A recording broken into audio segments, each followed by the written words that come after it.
Hello friends, and welcome to Happy Heart Gardens. If you are new here, I am Rebecca, and it is Happy Heart Gardens, plural, because I garden both in South Alabama and in northern Pennsylvania. That's right, I garden in 2 states. I'm totally crazy and have like no free time, but it keeps me on my toes and it's a lot of fun. But we are going to talk about seed storage and how I start my seeds today. So first up, seed storage. So I'm sure everyone has seen these beautiful storage containers. You see tons of people have them now on social media. I resisted getting these for years. I was just keeping my seeds in like cardboard boxes and stuff and totes. And you know what? That works too. I am a huge believer of just using what you have and just making it work.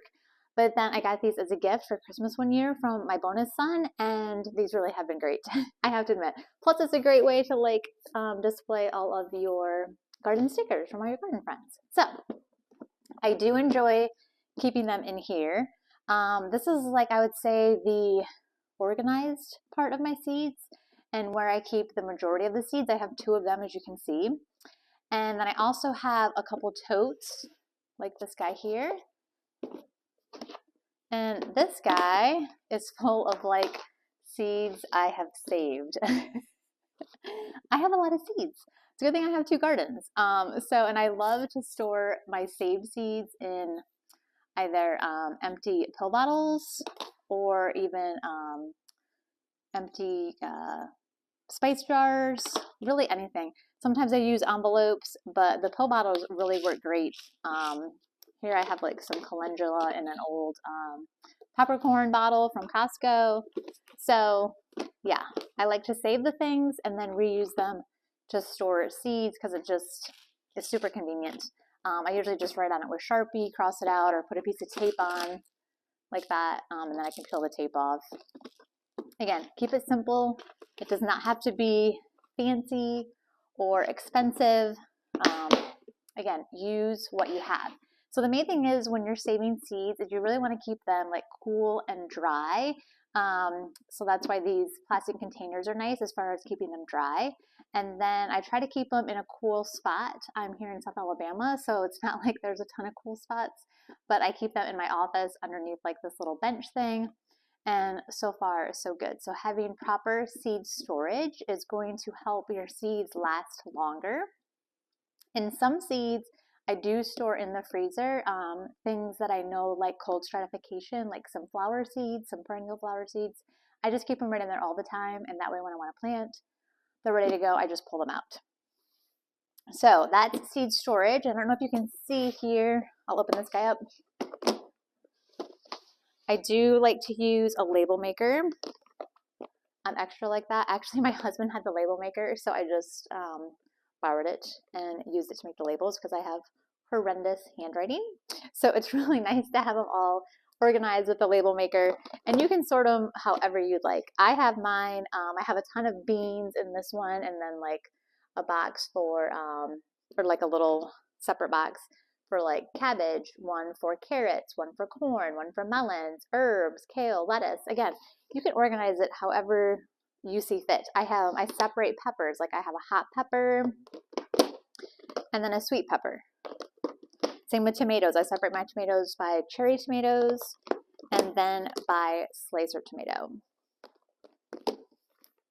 So I think that's pretty much seed storage. And then something else fun I like to do, well, let me go back first. So when it comes time to start your seeds, you're going to want to start with the seeds that need the most amount of time.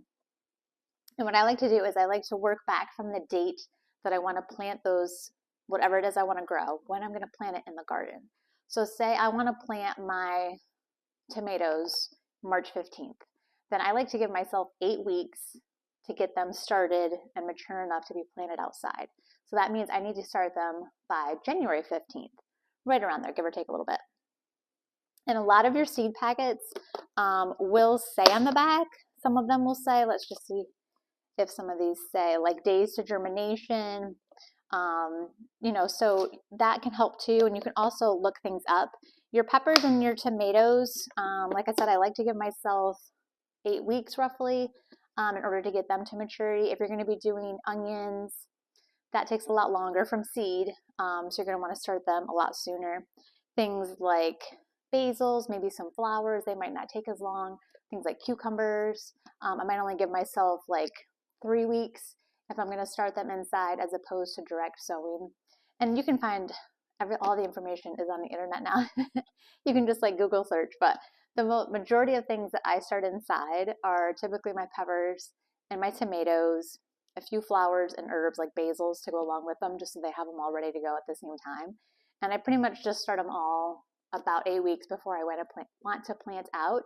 And that's been working for me. That's what I've been doing for years. Just a quick little PSA on researching on the internet. So there is a ton of information out there. None of it is great. Even with AI now, that's not always correct information. So if you are going to be researching things on the internet for your garden, things like seed vitality, that type of thing, always look for a reputable site. And for me, reputable sites are ones that end in edu. So that's an extension website or a university-based website. So you know that it has science-backed research behind it. A lot of seed companies, the bigger reputable seed companies that have been around for years, they have some great information online about seed storage, how long seeds last, also growing, all that type of stuff. So again, when you're out there researching on the internet, which we all do, just make sure that you're looking at reputable sources, or maybe look at a few sources so that way you're getting the right information, because it's not always right information. So just wanted to share that little PSA. So a couple of tips when it is time to go through and pull your seeds out. I like to go in and let's take out the cherry tomatoes. And I'm always looking to make sure that I am using the ones with the oldest dates, especially if I have like 2 packs of the same kind. I want to make sure I'm using the older ones. Seeds, you don't have to use them in the year that it says. So lots of times like your seeds will come and they'll say, packed for 2025, packed for 2026. You don't have to use them then. Like they will keep, especially if they're stored properly. Like tomatoes and peppers, you might get 3 to 5 years. Beans, about the same. Things like onions and carrots, they tend to lose some of their vitality the longer you store them. So it's best to use them up with like in a year or two. But if you do have something that's a couple years old, I have a lot of seeds, so there's no way I'm using all of these every year. I've definitely used seeds from a few years ago. And what I'll do is, if I'm using older seed, I will sow a few more seeds when I'm planting that. So if it's like a brand new packet for this year, like 2026, then I might only put 2 seeds in the little cup. If it's one from, say, 2-3 years ago, I might put like 5 or 6 seeds in the cup, because as the longer you have the seeds, you could lose some of the germination. So you might go from like 90% germination rate maybe down to like 60 or 70. So that's why I just kind of hedge my bets and plant a few more seeds and then hope for the best. You can also test your seeds with like a wet paper towel and see how many germinate. But for me, I just test them when I start them and stick them in the cup. But lots of different ways to do that. But yes, you do not have to buy new seeds every year. You can definitely use older seed, like I said, especially if you're storing them properly. So once I have all my seeds pulled out, like I said, I'll do peppers and tomatoes, nasturtiums, calendula, and usually some basil, just because I want to plant them out all at the same time. So I will get my seeds, put these containers back away, and then I have this thing, what I like to call a working box. And another garden friend shared this with me a few years ago, and I wish I could remember who showed it, because this has been like the best idea ever. And I'm so sorry that I forgot who it was. But so what this is just a little cardboard box, as you can see, and I've made 4 compartments. For me, I like the 4. Doesn't really matter. And I kind of have them so they're like seed packet size, so they like fit in there nice. And then what I do is, like, one section I will do seeds that I have just started, like the ones that I just did out in the seed starting station, which you'll see in a second. And then these other ones are ones that are already in the garden. So these are things that I planted for the fall winter garden, and they're still out there right now. So I'll leave them in the box until that season is over, or until I've harvested all of them. And then in this last little pocket, I'll put seeds that I have to sow yet. I just haven't gone through and pulled out like all my beans and stuff, which that'll be coming up. But I won't sow them, I'll direct sow them in the garden around March, April. So I just haven't gone through yet and pulled out what I wanted to grow. But another thing that I like to do with this, so not only is this my working box, it's also kind of like my journal. So everything's kind of here, like I said, for the current season, kind of like the past season, upcoming season. And to me, this just works great. I can just see it all. It's a nice visual reference. When I go ahead and harvest that crop or that season's done, I can make notes right on the seed packet of like, I really loved this, wasn't a fan, great flavor, low yield, like whatever kind of note you want to make. And I can put that right on the packet before I put it back in the storage box. So that way, when it's the next time to grow this, if I had any notes about it, I will see it. I'm not a person to journal. I've tried and it just does not work for me. This has been a lot easier. I also take a ton of photos on my phone. So between the working box and my phone, it's been enough journaling for me without keeping an actual paper journal. I just cannot keep up with that. If you can, that's great. Please do it, but also don't feel like you have to have a paper journal in order to have a successful garden. So I think that's pretty much everything as far as like seed storage, my little working box. Yeah, so now let's go out to the garage and I will show you my whole seed starting setup and how I start my seeds. This is my seed starting station. I've had this for, oh gosh, 6-7 years now, and it works great. So what we've done is we have just a 6-foot folding table here, and then we have made a PVC little structure that holds my shop lights. So this is about 38 inches tall, the PVC, and we did not glue it just so that way we could take it apart because I had envisioned that I would originally take it down during the off season. That hasn't happened. I just leave it up because time goes so fast. It's just easier to do that. So it just stays here permanently, which is fine. So like I mentioned, 38 inches. We have enough space for 2 4-foot shop lights. I just use standard fluorescent bulbs. I try to find the highest lumens that I can get. I'm in Master Gardener training right now, and they actually recommend 1 cool and 1 warm bulb, so just something to keep in mind. I have not tried that, but I might do that going forward. But yeah, just regular shop bulbs work great for seed starting. You don't need anything fancy. I mean, if you have a fancy setup, that's wonderful, but don't feel like you have to spend a ton of money. You can do it more on the cheap with just these shop lights. You can also just use a sunny window if you have a place with a lot of light. I don't have that, so this is what I had to do. So you need a few things for seed starting. You need something that's going to hold soil. You need a good light source. If you have a heat mat, that's nice. It just speeds up everything. Not necessary, but is a nice thing to have. Again, you need something to sort of keep the humidity in. I like these little domes. You could even use plastic wrap. And then I like fans. You can see I have fans on either end here. Again, not necessary, but really helps strengthen your plants. So the fan is just sort of stimulating outside. It's going to strengthen those stems and just help with that hardening off process to get the plants ready to go outside. So I have one on either end, and as the plants get bigger, maybe say about 4-6 inches, I'll turn the fans on and run them intermittently. I don't run them all the time, just once in a while. I have them on a separate timer, and that way they're getting some natural airflow. It can also help maybe with like some fungus gnats, that type of thing.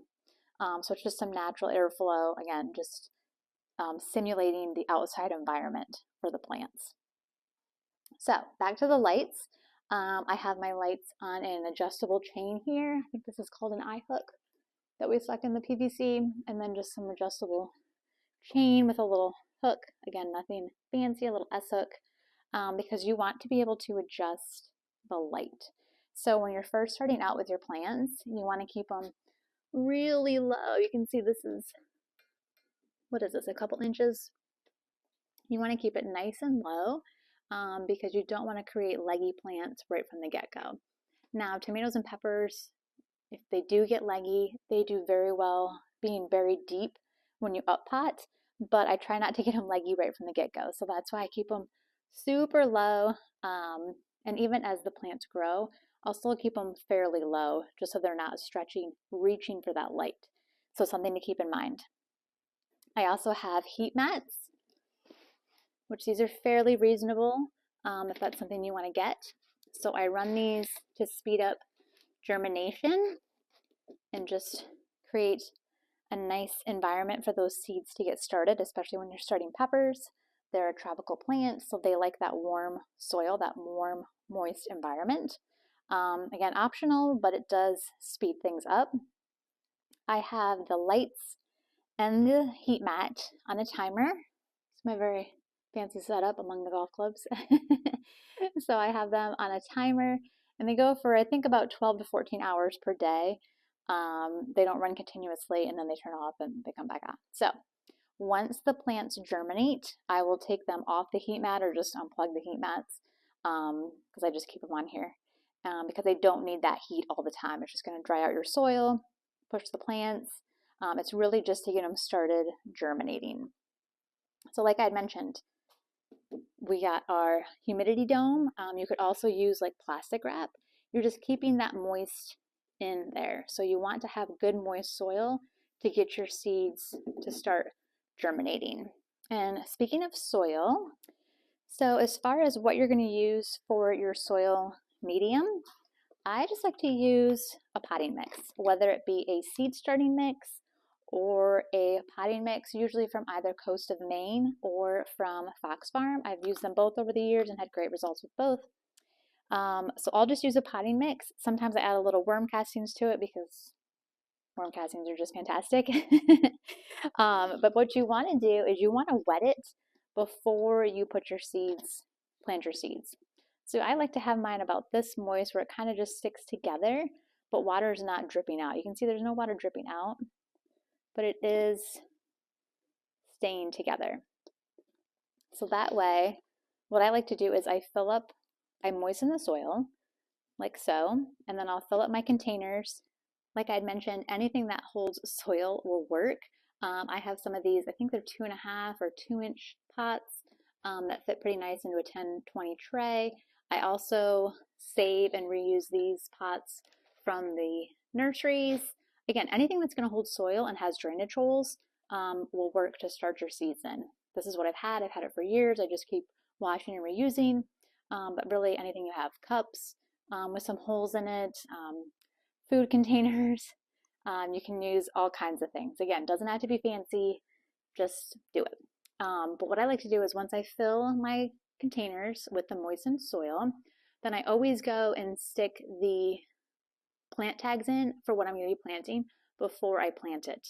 That's just a little tip that I like to use for myself. You think you're going to remember, but when you have like a lot of seeds and a lot of cups, things can get squirrely. So I always like to go in and label first, and then I'll go into a plant just based on the depth of the seed packet, you know, what it says is recommended, and go from there. One other quick thing, when you are planting, if you're using a potting mix, you may get some little sticks and stuff. You can just pick them out as you go, or you could have pre-sifted the potting soil. I've never pre-sifted it. If there's any ever big sticks like that, I just pick them out. And you don't usually find too many, so it's not that big of a deal.